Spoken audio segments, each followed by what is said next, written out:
சிவாய் நம்ம ரெட்ரோ ஆன்மீக சேனலை பார்த்துருக்கிற அனைவருக்கும் வணக்கம். நான் உங்கள் ஜோதிடர் கருப்பசாமி கேஜிஎஃப். 2025 குரு பகவானுடைய வக்ர பெயர்ச்சின்னா குரு பகவான் தான் ராசியிலேருந்து அடுத்த ராசியை இருக்க கடக ராசிக்கு பேச்சுக்கிறதுக்கு நான் உன் ராசிக்கு வரப்போகிறேன், இந்தந்த பலன்களை வாரி வழங்க போகிறேன் அப்படின்னு சொல்லக்கூடிய ஆதங்கத்தை கொடுக்கறதுக்கு தான் பெயர்ச்சி, வக்ர பெயர்ச்சி. ஒரு வருஷத்துக்கு குரு பகவானுடைய பெயர்ச்சி பொதுவாகவே இருக்கும். குரு பகவான் மிதுன ராசியில் இருக்காரு. அப்போ அந்த மிதுன ராசியில் குரு பகவான் இருக்கும்போது இந்த வக்ர பெயர்ச்சினா அவர் நிலையாக ஒரு இடத்துல உட்கார்ந்து நம்மளுக்கு என்னென்ன பலன்களை தரப்போறாரு, எந்தெந்த ராசிகளுக்கெல்லாம் யோகத்தை கொடுக்க போறாரு, எந்தெந்த ராசிக்காரர்களுக்கு சிறு சிறு நஷ்டத்தை கொடுக்க போறாரு அப்படின்னு பார்க்கறது தான் இந்த வக்ர பெயர்ச்சியுடைய தன்மை.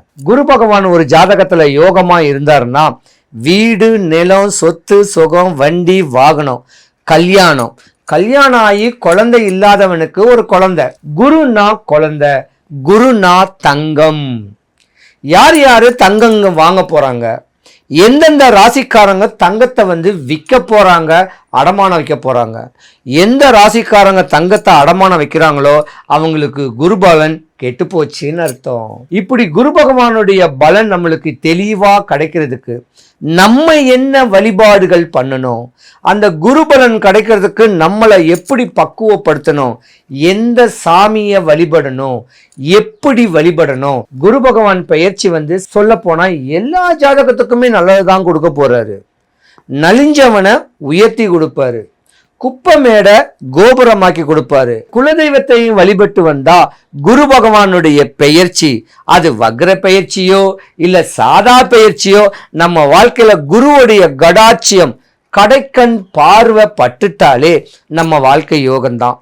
நிறைய பேர் இன்னைக்கு கஷ்டப்படுறதுக்கு காரணம் குரு பலன் இல்லாம தான். திருவண்ணாமலையை எடுத்துக்கோங்க, கிரிவல பாதையில் இன்னைக்கு சந்நியாச கோலத்துல தவ கோலத்துல இருக்கக்கூடியவங்களுடைய தன்மைக்கு காரகனும் குரு தான். ஒரு ஜாதகத்துல ஒருத்தன் பிச்சை எடுக்கிறான்னா, யாசகம் வாங்குறான்னா, அவங்களுக்கு ஜாதகம் உல்டாவா போனாலும் யாசகம் வாங்கணும். அது குரு பகவான் கெட்டு போனா. குரு பகவானும் நம்ம முருகக் கடவுளும் ஒண்ணு. ஜாதக ரீதியா குரு வக்ர பேச்சு ஆகிறது சந்திரனுடைய வீடுன்னு சொல்லக்கூடிய கடக ராசியில. குரு சந்திர யோகம்னா சூப்பரான நேரம். ரிஷப ராசிக்கு அதிபதி சுக்கிர பகவான். ரிஷப ராசியில ஒரு குறிப்பிட்ட கால வயசு, அதாவது ஒரு 25-30 வயசுக்கு மேல குரு பகவானுடைய தசாபுத்தி உங்களுக்கு வரும். உங்களுக்கு தாங்க யோகம். படிச்ச பிள்ளைங்க நல்ல படிப்பு, பண்புள்ள ஒரு வேலை, அற்புதமான ஒரு வரன், அற்புதமான குடும்பத்துடைய தன்மையை மேன்மைப்படுத்தக்கூடிய ஒரு அமைப்பு, குரு கடாட்சியம் ரிஷபராசிக்காரங்களுக்கு தான் உண்டு. ரிஷபராசிக்காரர்களுக்கு ராசிக்கு 3வது வீட்டில் தான் குரு பகவான் வக்ர பெயர்ச்சி ஆகிறாரு. அப்ப ரிஷபராசிக்காரங்களுடைய படிப்புக்கு உறுதுணையா இருக்காரு. படிச்ச பிள்ளைங்களுக்கு நல்ல வேலை வாய்ப்புக்கு ஒரு ஹோப் பண்றாரு. வேலை வாய்ப்பு கிடைச்சவங்களுக்கு ஒரு கல்யாண காட்சிகள் பண்ணக்கூடிய நேரம் உண்டு. கல்யாணமே நடந்து கொஞ்ச நாள குழந்தை இல்லாதவங்களுக்கு குரு பகவானுடைய கடைக்கண் பார்வையில குழந்தை நிக்கிறதுக்கான ஒரு தன்மை உங்க ஜாதகத்துல நிறையவே இருக்கு. யோகங்கள்ல யாருக்கு அதிகம்னு கேட்டா ரிஷபராசிக்காரர்களுக்கு தான். ஏன்னா ரிஷபராசியில குரு பகவான் உங்க ஜாதகத்துல வந்துட்டு போகக்கூடிய நேரத்துல உங்க வாழ்க்கை இப்ப ஸ்டார் கிடைக்கும், ஒரு பிரகாசம் கிடைக்கும். வாழ்க்கையில இத்தனை வருஷமா கஷ்டப்பட்டிருந்தவருக்கு குருவுடைய வக்ர பேச்சிலேயாவது நம்மளுக்கு யோகம் கிடைக்காதான்னு கேட்பீங்க. நீங்க தான் உங்க ஜாதகத்தை ஒரு நல்ல ஜோதிடர்கிட்ட கொடுத்து என்னுடைய வாழ்க்கை தன்மை எப்படி இருக்கும், வருங்கால ஃபியூச்சர் எப்படி இருக்கும், ஏன் எனக்கு தார தோஷம் வந்துச்சு, இதெல்லாம் நீங்கள் கேட்டு அதுக்குண்டான வழிமுறைகளை பண்ணணும். இன்னும் ஒன்றும் இருக்கு. ரிஷபராசிக்காரர்களுக்கு ஆணாக இருந்தாலும் பெண்ணாக இருந்தாலும் குரு தசை நடக்கும்போதோ இல்லை ராகு தசை நடக்கும்போதோ பிரிவு ஏற்படும். கல்யாணம் பண்ணாலும் ஒரு டிவைஸ் ஆகிறதுக்கான ஒரு வாய்ப்பு இருக்கு. கருத்து வேறுபாட்டில் கணவன் மனைவி ஒரு பக்கம் ஒரு பக்கத்தில் இருக்கக்கூடிய வாய்ப்பு இருக்கு.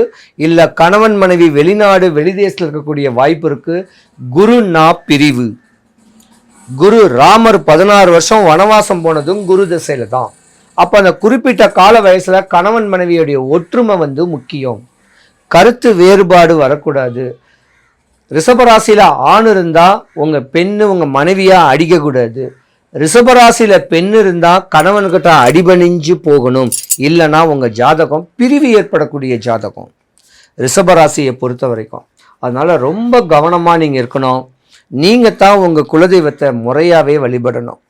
அது உங்க முன்னோருடைய அனுகிரகம். முன்னோர்னா உங்க அப்பாவுடைய அப்பாவையும் நீங்க வழிபட்டு குலதெய்வத்தையும் வழிபட்டு வந்தீங்கன்னா ரிஷபராசிக்காரர்களுக்கு இந்த வக்ர பயிற்சி எந்த குறையும் இல்லாம தெளிவா இருப்பீங்க.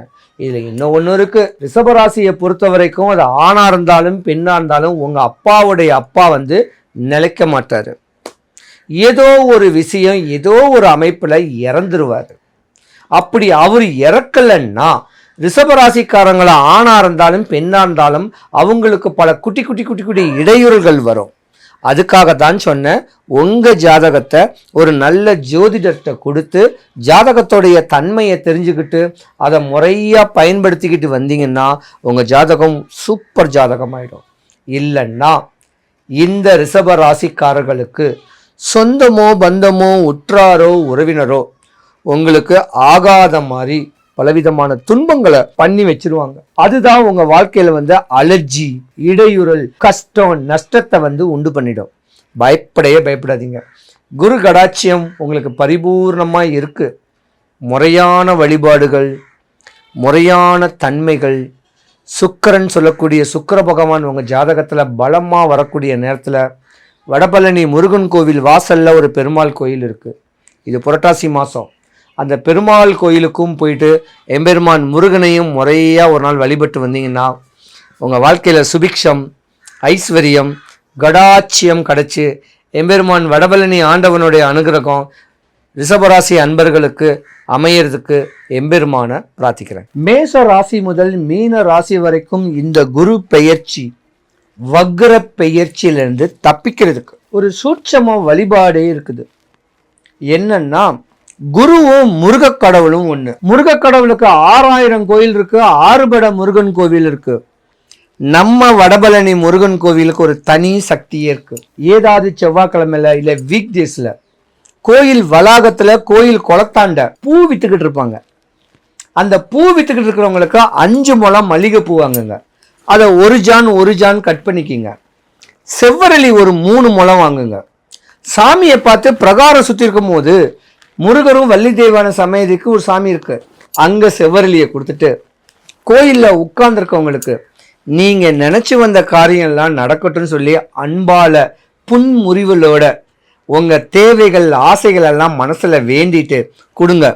வாங்குறவங்களுக்கும் யோகம், நீங்க கொடுக்கிறவங்களுக்கும் யோகம். பரிகாரம் 1000 இருக்கு, எவ்வளவோ பரிகாரங்கள் இருக்கு. இந்த சின்ன வழிபாட முறையா பண்ணீங்கன்னா உங்க ஆசை, உங்க தேவை, உங்களுக்கு எல்லாமே பூர்த்தி ஆகுங்க. வடபழனி முருகனுக்கு தனி சக்தியே இருக்குதுங்க. ஆனா நம்பி போகணும். முடிஞ்ச அளவுக்கு காலையில போயிடுங்க, இல்லைன்னா ஈவினிங் போங்க. அபிஷேகம் அலங்காரம் பண்ற டைம்ல கொஞ்சம் பார்த்து கவனிச்சு போங்க. முடிஞ்ச அளவுக்கு கொடிமரத்துலேருந்து முருகக்கடவுளை பார்த்துட்டு சிவபெருமான் அம்பாள் பார்த்துட்டு பிரகாரம் 11 சுத்துங்க. 100க்கு 100 நீங்க அடிக்கடி ஜோசியமும் பார்க்கணும் அவசியம் வராது. ஹாஸ்பிட்டல் கையினும் அலைய வராது. நோயின் நொம்பலம் கடனும் வராது. 12 ராசிக்காரர்களுக்கும் சுபிக்ஷம், ஐஸ்வர்யம், கடாட்சியம் கிடைக்க வடபழனி ஆண்டவனுடைய அனுகிரகம் எல்லாருக்கும் பரிபூர்ணமா கிடைக்கணும். சிவாய நம.